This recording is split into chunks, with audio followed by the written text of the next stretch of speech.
बिस्मिल्लाहिर्रहमानिर्रहीम। अस्सलाम वालेकुम वरहमतुल्लाहि वबरकातुहू। उम्मीद करता हूँ आप सब लोग खैरियत से होंगे। आज हम आपको बाग वाले का किस्सा बयान करेंगे। पिछली वीडियो का लिंक आपको डिस्क्रिप्शन में मिल जाएगा, तो वीडियो देख लें।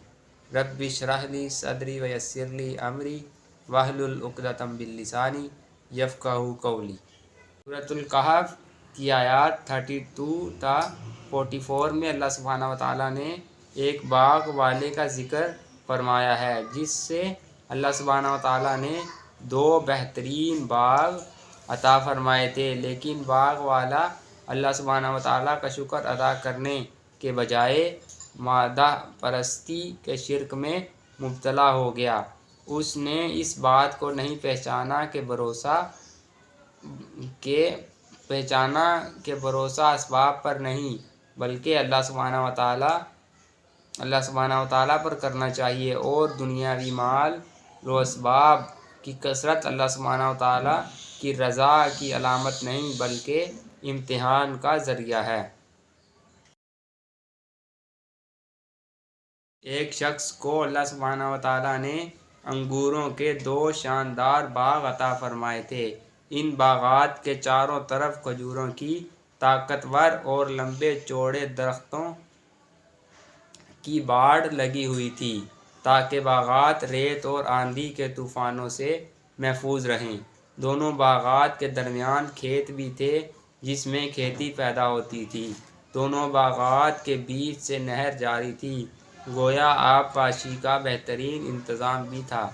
साला साल से दोनों बागात कसरत से फल पैदा कर रहे थे, और कभी इनके फलों में पैदावार की कमी नहीं हुई थी।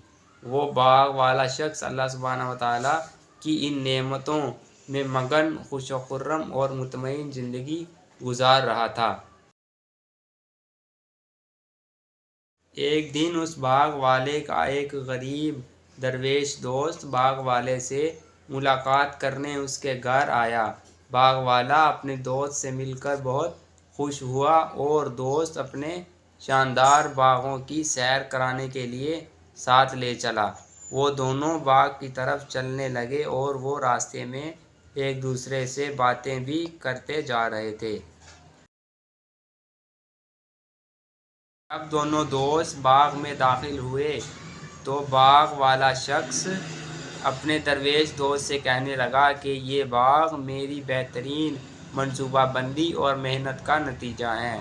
साथ ही बाग वाले ने अपने माल और दौलत पर तकब्बुर करते हुए अपने दोस्त से कहा कि मैं तुमसे कहीं ज़्यादा मालदार और शान व शौकत वाला हूँ, और अपने बाग पर फ़ख्र करते हुए मज़ीद कहने लगा कि मेरा ख़्याल है कि ये बाग कभी बर्बाद नहीं होगा और ना ही कभी क़यामत कायम होगी।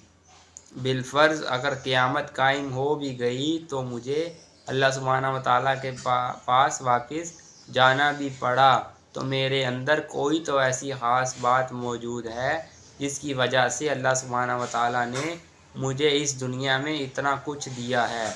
यकीनन मेरी इसी ख़ास खूबी की वजह से अल्लाह सुब्हानहू व तआला मुझे आखिरत में इससे भी ज़्यादा देगा, और तुम यहाँ भी गरीबी में मुब्तला हो और आखिरत में भी महरूम ही रहोगे।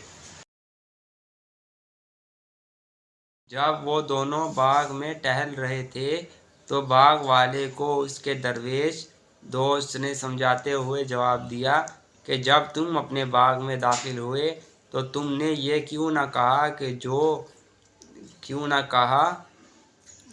जो अल्लाह सुब्हानहू व तआला को मंजूर होता है वही होता है। अल्लाह सुब्हानहू व तआला की तौफीक के बगैर किसी को कुछ करने की ताकत नहीं है। तुमने ये भी क्यों न कहा कि ये बाग और दौलत अल्लाह सुब्हानहू व तआला की अता है, मेरा कमाल नहीं। तुमने तो अल्लाह सुब्हानहू व तआला के दिए हुए इन बाग को अपनी मेहनत और मंसूबाबंदी का नतीजा करार देकर अल्लाह सुब्हानहू व तआला के फजल व करम का बिल्कुल इनकार ही कर दिया।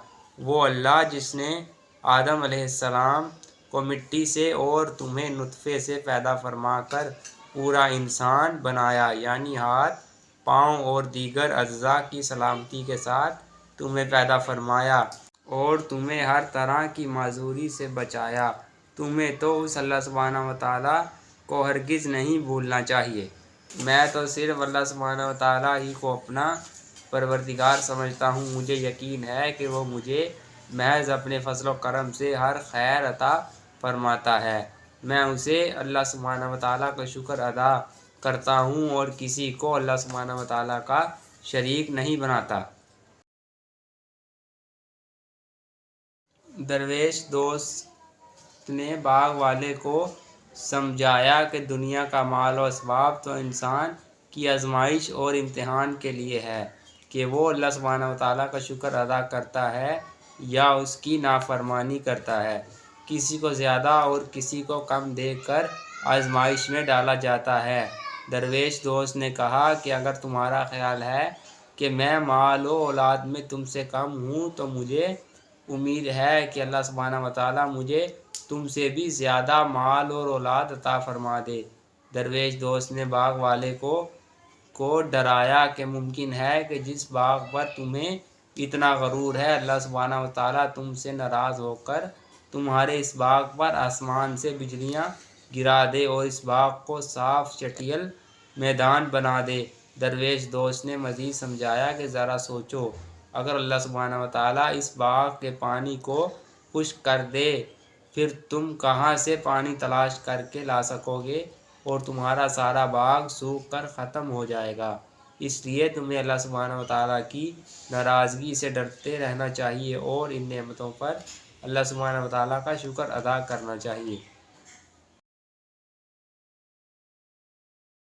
باغ والے پر اس مخلص دوست کی نصیحتوں کا کچھ اثر نہ ہوا، چنانچہ اس کے باغ پر اللہ سبحانہ و تعالیٰ کے حکم سے آسمان سے ایک آگ آئی جس نے سارا باغ جلا ڈالا۔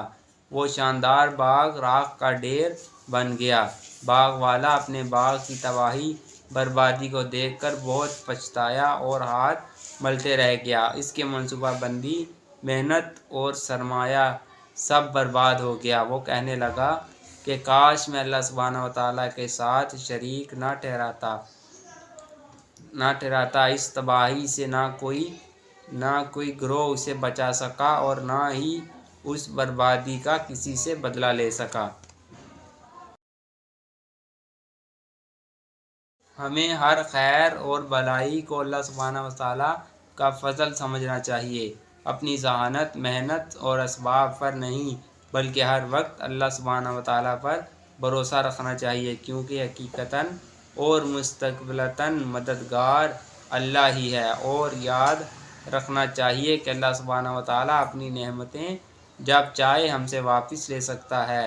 دنیا دارالامتحان ہے جس میں ہر مختلف انداز سے ہمارا امتحان ہوتا رہتا ہے کہ ہم اللہ سبحانہ و تعالیٰ کی فرما برداری کرتے ہیں یا نافرمانی۔ ہمیں اللہ سبحانہ و تعالیٰ کی ان نعمتوں پر تکبر نہیں بلکہ اس کا شکر ادا کرنا چاہیے اور اس کے عذاب سے ڈرتے رہنا چاہیے۔ آج کی ویڈیو ہماری یہیں تک تھی۔ امید کرتا ہوں آپ کو یہ ہمارا قصہ اچھا لگا ہوگا۔ آپ کو ملیں گے کسی اگلی ویڈیو میں۔ اللہ حافظ۔